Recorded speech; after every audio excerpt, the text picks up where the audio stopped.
Mangangaral, Chapter 5. Ingatan mo ang iyong paa pagka ikaw ay pumaroon sa bahay ng Diyos. Maging higit na handa sa pakikinig kaysa magbigay ng hain ng mga magma, sapagkat hindi nila kinukonsidera na sila'y gumagawa ng masama.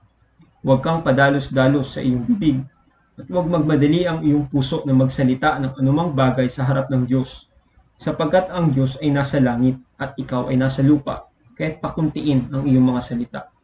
Sapagkat ang isang panaginip ay dumarating sa pamamagitan ng maraming negosyo, at ang tinig ng mangmang ay nakikilala sa maraming salita. Pagka ikaw ay nagpanata ng isang panata sa Diyos, huwag mong ipagpaliban ang pagtupad, sapagkat hindi siya nalulugod sa mga mangmang. Tuparin mo ang iyong ipinangako. Mabuti pa na hindi ka manata kaysa manata ka at hindi tumupad. Huwag mong pabayaan ang iyong bibig na gawing makasalanan ang iyong laman. Sabihin mo sa harap ng anghel na ito ay isang kamalian. Bakit magagalit ang Diyos sa iyong tinig at sirain ang gawa ng iyong mga kamay? Sapagkat sa karamihan ng mga panaginip at ng maraming salita ay mayroon ding mga sari-saring walang kabuluhan. Ngunit matakot ka sa Diyos. Kung iyong nakikita ang kapighatian ng dukha at ang marahas na pagbaluktot ng kahatulan at katarungan sa isang lalawigan, huwag mong ipagtaka ang bagay na ito.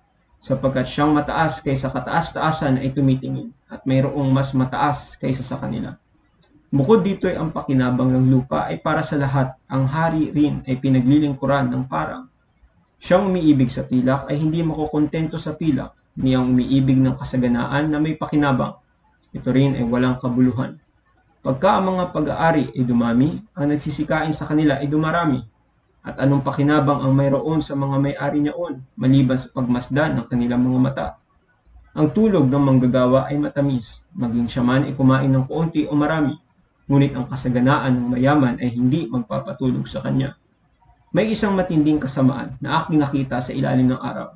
Sa makatuwid nga, ang mga kayamanan na iningatan para sa mga may-ari niyaon sa kanilang ikasasama. Ngunit ang mga yamang yaon ay nawawala sa pamamagitan ng masamang gawain. At siya'y nagkaanak ng isang lalaki at walang anuman sa kanyang kamay. Kung paano siya'y lumabas sa bahay bata ng kanyang ina, hubad siyang babalik upang yumaon na gaya ng kanyang pagdating, at hindi kukuha ng anuman sa kanyang pagpapagal na kanyang madadala sa kanyang kamay. At ito rin ay isang matinding kasamaan na sa lahat ng bagay kung paano siya dumating ay gayon siya yayaon. At anong pakinabang niya na nagpagal para sa hangin? Sa lahat ng kanyang mga araw ay kumakain din siya sa kadiliman, at siya'y may maraming kadalamhatian at puot na kasama ng kanyang karamdaman. Masdan mo ang aking nakita, mabuti at kaaya-aya sa isa na kumain at uminom, at tamasahin ang kabutihan ng lahat niyang gawa na kanyang ginagawa sa ilalim ng araw sa lahat ng mga araw ng kanyang buhay na ibinibigay sa kanya ng Diyos, sapagkat ito ang kanyang bahagi.